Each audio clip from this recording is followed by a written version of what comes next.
You're listening to Tiny Little Victories, the show that talks to humans who are changing the world.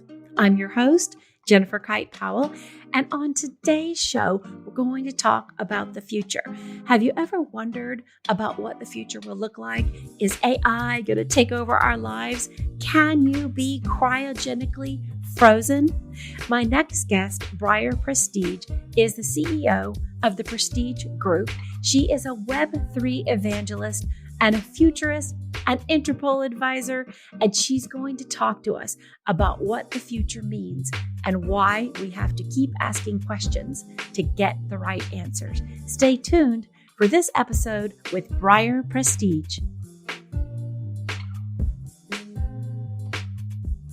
Okay, Briar, here we go. I love that. I'm so happy that you're here today on Tiny Little Victories. And can I just say, you look amazing.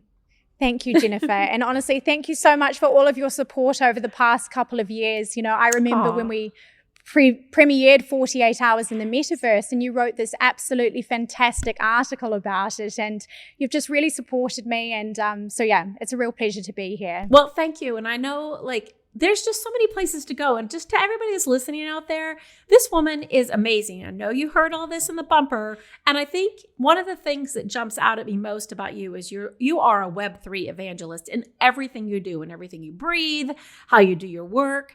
And so your newest project is Cyborg to Be. And so is that like the version 2 of where you went from 48 Hours in the Metaverse? Was that a natural evolution, or did something happen along the way? I guess it was. Yeah. It was interesting after exploring the metaverse for such a long time and visiting 33 virtual worlds and interviewing 21 different avatars, and really getting to understand how in the future our physical and virtual lives might intertwine.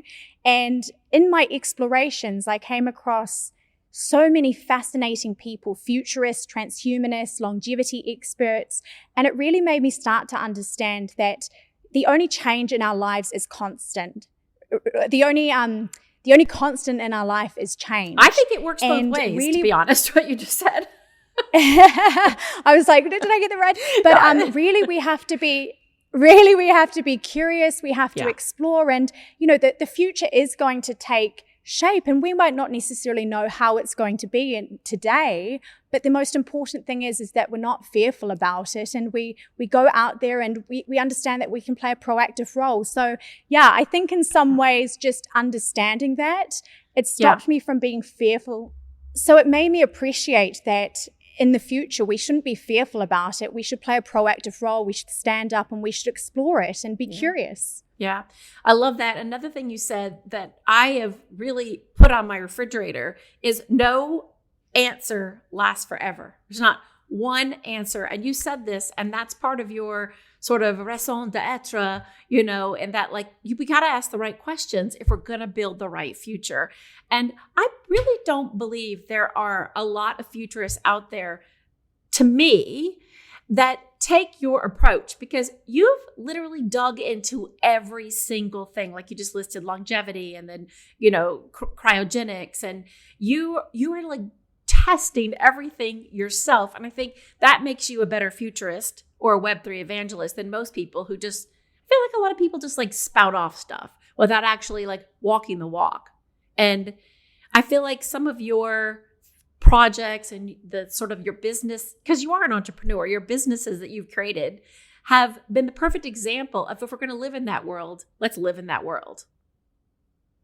Absolutely. Yeah. It's funny that you say this. I now sit on Interpol as a metaverse advisor, and part of the reasons why they invited me was they had a lot of scientists and experts, and they were like, you know what? We need people with real life experience. Oh, Briar, she's got ample amounts of that. So that was really funny. But you're absolutely right. You know, we need to go out there and partake, because with these sorts of topics, they're not just black and white. Yeah, totally. I find that a lot of my thoughts, like when it comes to cryogenics, for instance, I was recently in Arizona.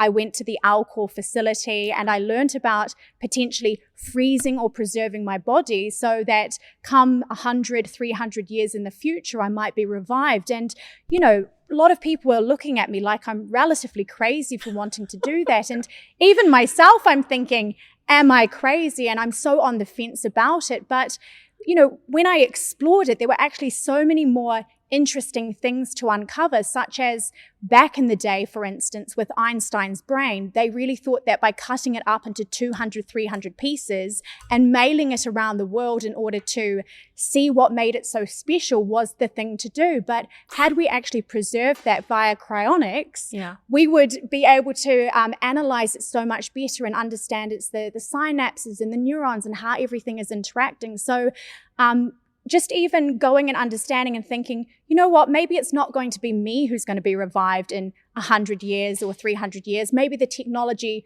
might not exist to unfreeze us in the manner that I want to be. But, you know, hey, maybe I give back to the next generations. Yes. I started to see it as almost like a scientific experiment. It is a scientific experiment. And two things. One, the Einstein brain is a fantastic example of when people looked at you like you were crazy, or people talk about that as fringe. First of all, I don't think that stuff is fringe. I think it's foundational. And if we don't bring that into the forefront right now, we'll never move forward. But the Einstein brain was really barbaric, if you think about it. Okay, I know he was dead. But still, how can cryogenics be less or more barbaric than slicing open somebody's brain and mailing it around the world? Like, this is evolution. And I think science and technology constantly evolves, and bringing that into the frame for people to not be fearful of. Like you even said, I'm kind of on the fence. So what are you on the fence about with the cryogenics?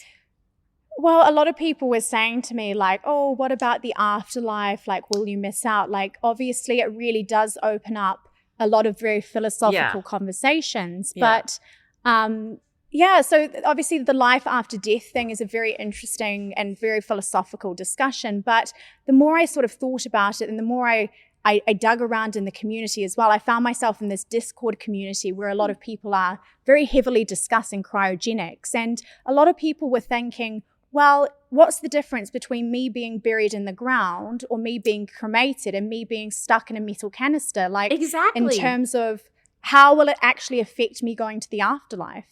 Exactly. And I think we can take a lot of historical reference from this. You think about the Egyptians who really believed that they were sending people to the afterlife, and they would, take everything out, put it in jars, put them in a beautiful box, protect their body, cryogenics, wrap it, food, their dead pets. How is that any more basically, to me, cryogenics is almost full circle back to how the Egyptians envisioned an afterlife, or where you were going to be taken next. So I don't know why we are okay with that, but we can't get to cryogenics. Yeah, it's very interesting. And obviously there's so much interesting things happening in the longevity space. Like, I'm very curious about the whole immortal mind upload as well. So actually taking our brain and potentially putting it into some robotic interface in the future is a very interesting discussion as well. Tell me, what are the thoughts around that in these groups that you're finding about that longevity and taking the brain or the mind or the soul and putting it into a robotic interface? I'm really interested in that. Well, I think a lot of people in the transhumanist community especially see our current bodies that we have, this meat sack, as being quite, I guess, annoying in some ways, and could be a lot more optimized. And really, when you think about it, like, humans have constantly been evolving and optimizing how we do things. Like, we created shoes because our feet were soft. We created fishing rods so we could catch fish. Like, we really are quite hopeless little creatures, really when we think about it. But what makes us so unique is the fact that we use our brains and we use technology and we evolve and we create things that help our shortcomings. Yeah. Now, I like that. regarding the future, like, we're very much moving into this era of intelligence, both biological and artificial. So we're moving from the fourth industrial revolution into this era. And yes, it's going to be a massive period of change. Like, some experts are saying that we're going to undergo more change in the next 100 years than we did in the last 20,000 years. It's amazing. So obviously, isn't that incredible? It's incredible. And of course, with that comes it can be quite scary going through so much change. But I think at the same time, the artificial intelligence, the robotics, these things are going to solve a lot of very mundane, repetitive, and quite boring tasks for humanity.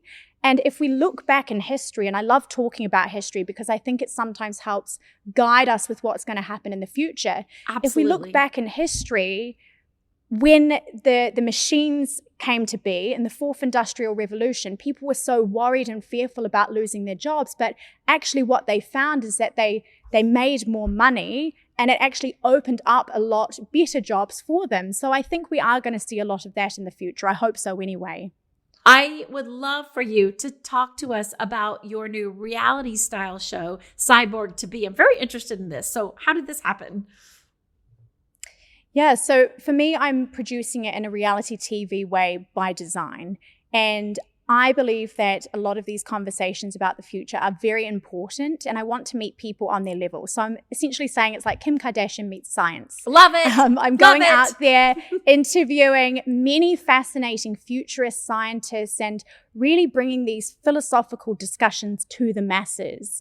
And I think it's really interesting because I've been running a personal branding agency now for about 8 years. And I always think that executives or CEOs or thought leaders, like we always follow the influencers, right? Yeah. And there's a lot of really interesting micro pieces of content, such as like from Hulu and Netflix, that are going out on social media and they're getting amplified. Like just even following the Kardashians, they're very interesting in terms of their digital strategy and that long form content, and also the short form and the way it's distributed on social media. So I'm really tapping into that niche. But back to Cyborg to Be, it's really this protagonist story. So we discussed it's about my journey and my sort of explorations into the future. And sometimes people are like, oh, you're wearing all of these sequins and big sparkly dresses while talking about Neuralink and interviewing the first patient of the Neuralink. Like, how is that sort of appropriate? And I basically say to people, listen, this is by design.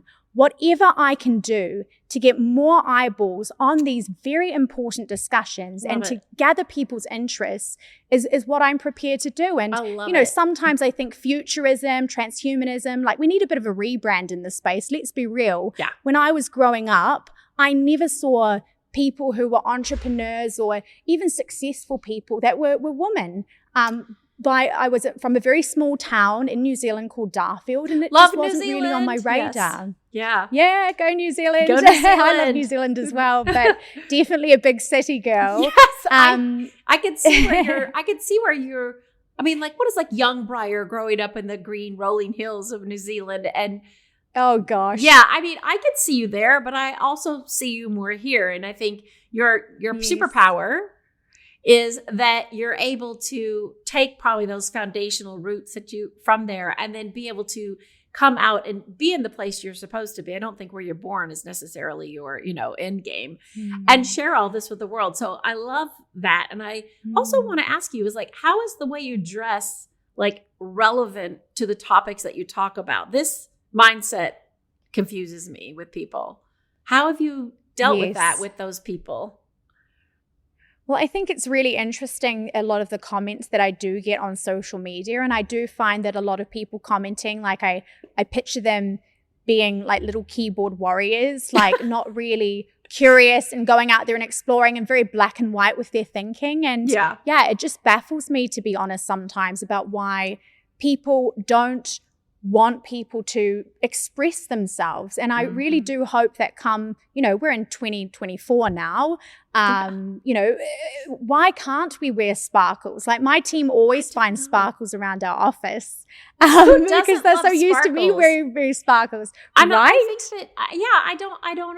honestly think that, like you said, like this kind of talk, the futurist talk, does need a rebrand because it's either anchored by sci-fi, where the women have either like skimpy robotic outfits where guns shoot out of their, right here, or there's it's just all men.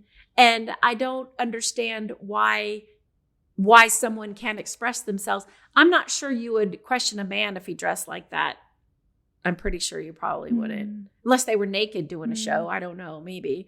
But I think that your expression, and you said like it's designed on purpose to get eyeballs to think about this while you're having these talks, is a really good strategy, because we tend to be so judgmental and biased towards certain things. And these types of topics are really heavy on science and technology.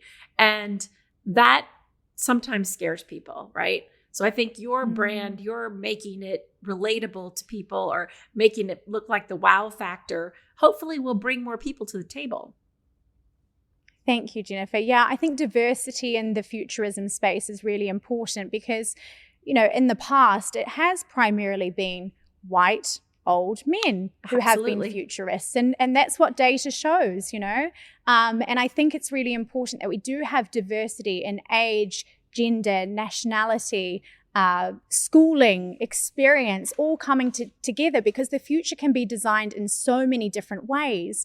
And that's why we all need to bring our unique perspectives to the table. What suits one group of people in the future isn't going to suit another group of people. So true. That is so dystopian too. When you see any sci-fi film or anything, it's always like, we're in factions. They wear gray, they wear green. That's just not going to happen. Like the fact that you would give up your personality in the future isn't, I think, not a realistic projection of what the future will be like. I mean, people sort of dress alike, every epoch. They wear mini skirts or, they have different styles. It was all blue jeans in the 80s and denim jackets. And there's always that part of fashion. But to sort of criticize like the authentic style of someone tied to a particular topic, to me, just very close-minded.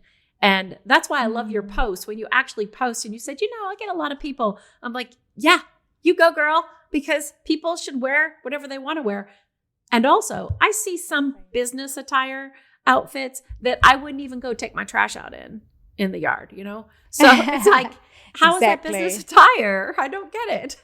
I was going to say, that's what I love so much about the metaverse is you can express yourself. You can show up and be whoever you want to be. And I think that's why Generation Z and Gen Alpha love platforms like Roblox and Minecraft and stuff like this so much, is because they can really express themselves. They can be like a yellow block or they could wear dresses made of like burning fire or melting ice. And that's really why I've been exploring it. And I launched my fashion label on Roblox recently. We've got this amazing futuristic shopping mall. So it's called the World of Voltaire. And we've been designing lots of fashion. We sold 5,000 pieces during the first 15 days, which was really cool. So it's been interesting understanding the next generation's buying behaviors, because buying NFTs and dressing up is just very normal for them. And I'm telling people who are saying to me, the metaverse is dead. I'm saying it's not dead, it's just not here yet, because these younger generations are going to become older and they're our virtual natives. They spend more time on Roblox than they do on social media. 73 million daily users are on Roblox. That is a primarily huge Generation number. Z and Generation Alpha. Huge number. And to be honest, I'm almost put off mentioning it because every time I check, it's outdated. The number just keeps getting bigger and bigger. I think it's great that you mentioned it because it proves your point of explosive growth. And I think, you're right about those two generations. They think differently, they process differently, they want different things. Yes. And I also think that your point about allowing people to dress how they want, why the metaverse is a way, maybe the metaverse is a way to bring more equality and diversity. And maybe if we're doing it there, we can do it a little bit better out here because we're not doing so great out here. I want to talk about the fashion line though for a minute. You had is this your second fashion line? Because I think you had one before this where you were doing really nice pantsuits for women. Like really, I was. Yes. That was this generation 1, and then this fashion line and Altera is generation 2. Yeah. So, thanks for asking. So I originally did have a real life, I have to say this real life thing, real life fashion label back in, I launched it in 2020. So I actually launched it during the pandemic, which was hilarious. Such terrible timing to be launching amazing pantsuits during the pandemic. Yeah, I mean, how would you know? Like, how would you know, right? Right? I was like, I'm going to get this brand out come rain, shine, or pandemics. We're going to do it. Great in their house. They're going to look great. They're going to feel totally. Yeah, exactly. And then there came an opportunity around 2022 when I had this opportunity to create a phygital label. So I created this spin-off NFT version of the suits for a platform called Decentraland, which is another metaverse style platform. And it was amazing to see how it went there. We showcased it at the world's first Metaverse Fashion Week, which was pretty cool.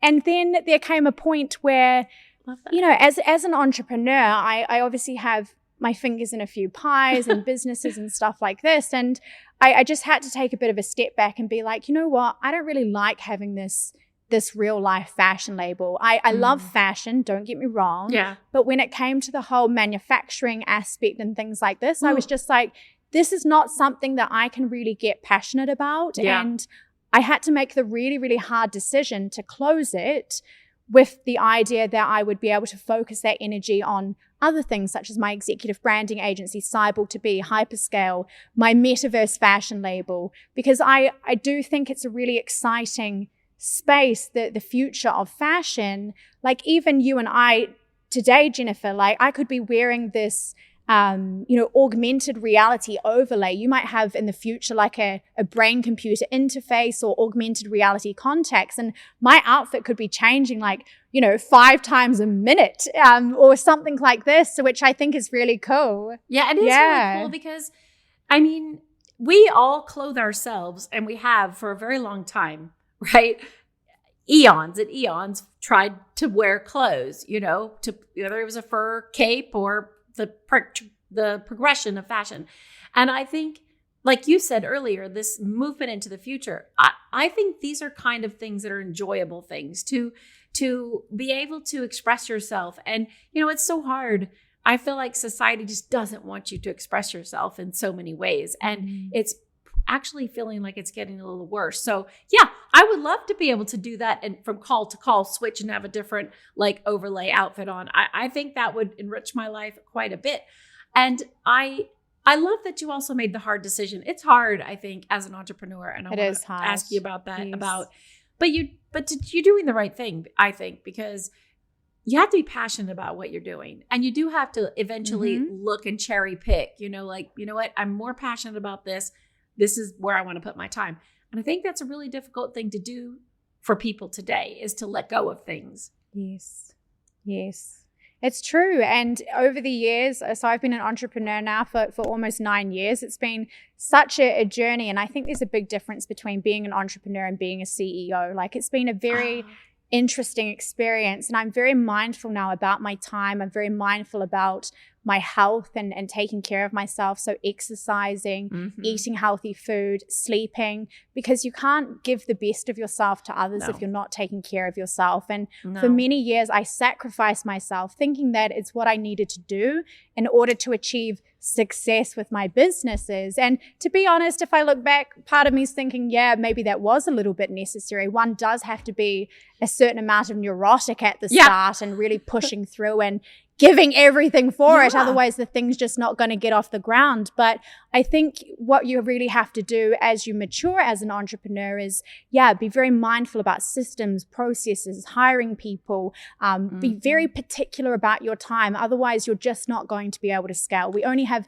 so much time. So true. And I like your word particular about time, because I do think that they have done a lot of studies between men and women where, women tend to think of these things more am I giving the right amount of time? Am I giving too much time? I hear you. I had a company and sold it years ago. I worked non-stop around the clock. And now, second time around, I'm a little more, you know what, that's not really serving me. I'm going to do the things that I love, the things that serve me. And this brings us full circle in a way back to, I want to talk about the Prestidge Group a little bit. This is you're the founder, you're the CEO, and you mentioned something earlier about the difference between an entrepreneur and a CEO. So when you founded the Prestidge Group, what role did you feel like you were more in, as the entrepreneur or the CEO? Oh gosh, Jennifer, when I started the business, I started it off the back of 1 month's salary, and I literally was eating frozen vegetables and instant noodles for the month. I remember rationing my toothpaste on my toothbrush. That's how scared I was about running out of money. And It was very hard in the early days, and, the business was certainly a bit before its time. Like back then, 8 years ago, CEOs were not posting on LinkedIn. They certainly weren't posting on Instagram. People only used to post on these platforms if they were looking or hiring for jobs. So when I'm coming in and talking about, hey guys, you have to think about your digital presence, like they were very much in that very traditional media mindset. Yeah. But the beautiful part was technology experts were one of the first to be interested in something. And I think that's really where my love of tech really started. Okay.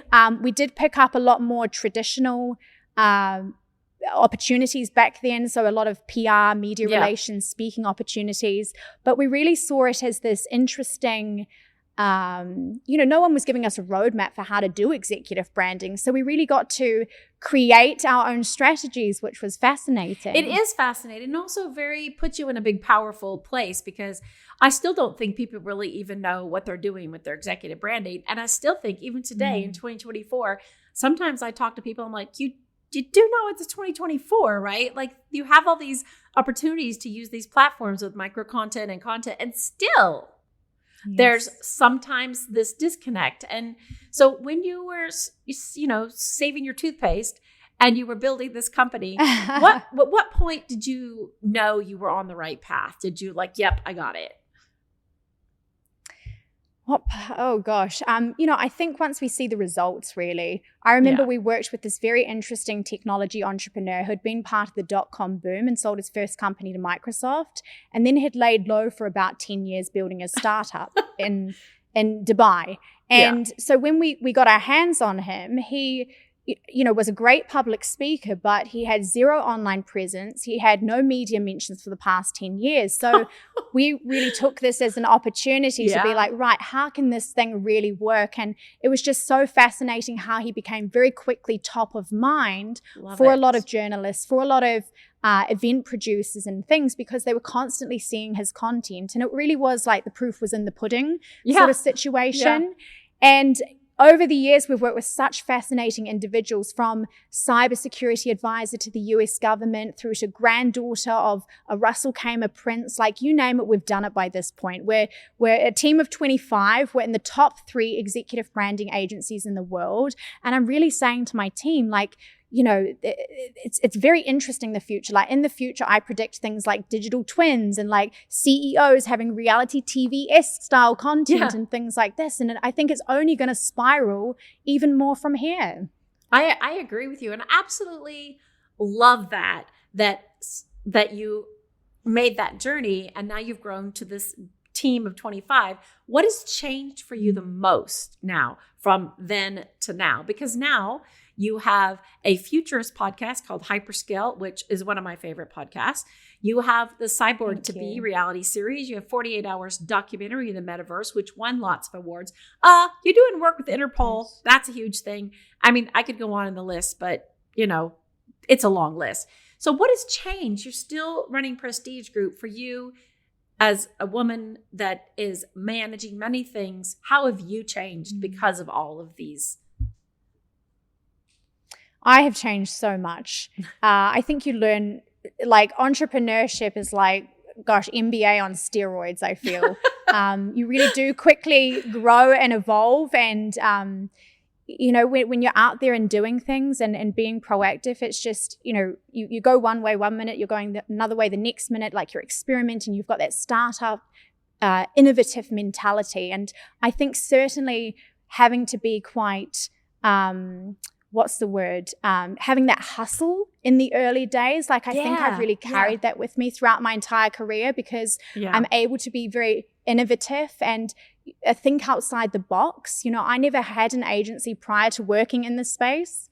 Yeah, let things fall away that aren't working for you. And I think that is, to me, like the real, evolution in the brain. Like, I'm going to let this fall away. Yeah. I was just going to say, I've got such an amazing team supporting me these days. Obviously, I live between Dubai and New York, so I do spend a lot more time on the plane these days. So when I first started the business, I lived in this very small windowless room that barely fit my bed. And, obviously now things are so different, It's just really funny to think back how times have changed. But I wouldn't have done it any differently. It taught me a lot. you really appreciate things, I think, when you build something from the ground up. 100%. When you're pulling the pennies together to buy a bag of lentils to make ends meet, like I get it. It makes you appreciate things better. So it does. What is next for you? You got Cyborg to be, and you've got the Neuralink chip put in. You just did hypnosis recently. Is that correct? So just a clarification, I haven't got the Neuralink yet, but I would actually like one. I've got an RFID microchip implanted in my hand. Okay. So I interviewed the world's first patient of Neuralink, so Noland. I played chess with him. I lost. Yeah. And it was I lost a game of chess to him, but that's pretty impressive though to even get to play with him.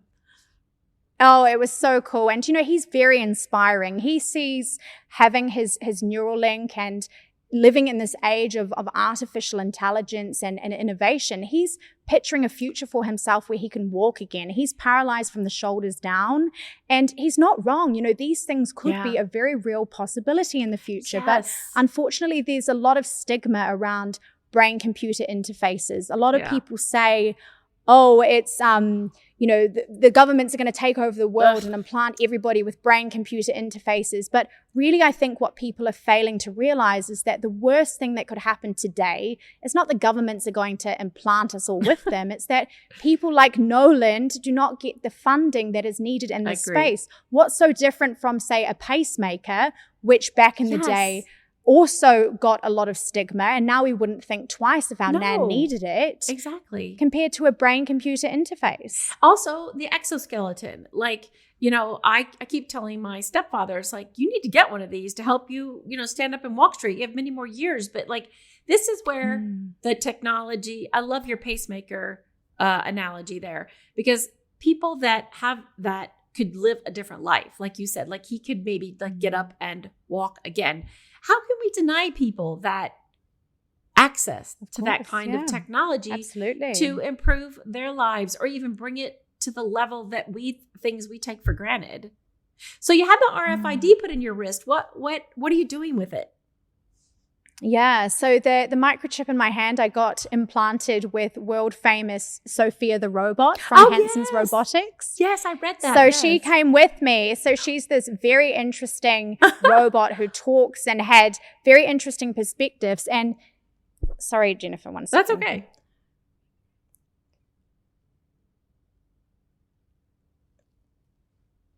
So funnily enough, when I was actually getting my RFID microchip with Sophia, she actually also convinced me to get a piercing and a tattoo with her. So as you can imagine, my producer's surprised when she's on Instagram trying to find a tattoo parlor nearby. And it was just something so novel, Jennifer. I will never forget it. The robot getting a tattoo and the robot starts singing this opera song. It was just like something out of a movie. And I'm sitting there being like, what is this? Now we've got matching lightning bolt tattoos. So you and Sophia the robot, do we have to call her the robot anymore? Let's just call her Sophia, right? Sophia, my friend Sophia. Yeah. I love it. Your friend Sophia. You guys have matching tattoos. Is that her first tattoo? It is her first tattoo. So it got placed on the fleshy part of her neck. What? Yeah, we're besties. You are probably the only person in the entire galaxy who has a tattoo with Sophia, who's ever had a tattoo with a robot. Cyborg. What are we calling her exactly? Yeah, and it's her first RFID microchip as well. So she's got, our RFID microchips, you can add us on LinkedIn if you want. Yeah. And it can also unlock my house and my car. So I'm really trying to augment my life and it's that kind of accessibility. Plus, it's a good conversation starter. It's a great conversation starter. So I'm going back to Philadelphia to get the payment chip in my other hand now. So the payment chip's even more underground, so it's not actually available on Dangerous Things, which is where I bought my RFID microchip, because MasterCard and Visa do not approve of it yet. So I'm really going to be a guinea pig and see how it's going to work out. Okay, now you've opened up the whole door, and I'm going to ask quickly. So you can get an RFID microchip in your wrist, but it's underground getting an RFID microchip, by meaning under the radar, or do you mean That's the name of the company, Underground. So the RFID microchip you can buy in Dangerous Things. So it's Dangerous Things. It's a website. Okay. Yeah. So check out Dangerous Things, and they're legal. You can buy them, Okay. but the payment chip is it's underground. It's very much made in the garage, so to speak. Yeah. Well, that's why HP started. So I don't know why people are upset about that. Exactly. Okay. So the payment thing, I am interested in that because I would imagine that banks and like MasterCard, they don't want that. But at the same time, those guys are like such predatory lenders in a way. And also at the same time, not the same thing, but they came out with like a sound logo a couple of years ago. Do you remember my MasterCard was like, oh, we have a sound logo to let you know your purchase is complete. I'm like, why spend all your money on a sound logo and not think about moving towards the future? I mean, it's the big banks who didn't want to do mobile banking, right? It's the big banks that didn't want to do the things that Klarna was doing when they started, several years ago. So why not? I mean, it seems they would be more control over the consumer with a chip in their head. I don't understand like legacy industries like fear. I don't understand either. I've heard that the reason they don't want the payment chip is because they feel like it's not secure. And I'm thinking, well, how is me carrying around my card, which by the way, I always lose Me too. in my hand? How is that more secure than having it implanted in my hand? It's absolutely not. I honestly think they're just worried again about the stigma. They're just worried about what other people are going to say about this. They're worried about change, society's opinion on change. Yeah, and I think and for them, that opinion plus other people's opinion, like you said, like, why would I want that? I don't want a chip in my head, or government will track me. Government's already tracking you, bitches. I already got news for you. Like, if you're on social media, you're writing a check, you have a mortgage, you drive a car, you're being tracked. You pay your taxes, even if you don't pay your taxes. So I think these sort of fears, hopefully over time, with you being out there as the Web3 evangelist, will help to diminish some of this fear and help us continue to progress. So thank you so much for coming on the show and sharing all these things. I could talk to you for the rest of the day, but we're going to put everything in the show notes. Is there anything you want to leave us with just before we sign out of here? Sneak peek of something? I think everyone should, I think everyone should be curious and excited about the future. I think there is a lot of fear, as we discussed earlier. And, at the end of the day, we need to remember that my job as it exists today didn't exist 20 years ago. And in another 20 years, it will probably cease to exist again. So that's what I think it means to be human. We evolve, we change, and we grow. On that note, that's perfect. Thank you. Thank you so much, Jennifer.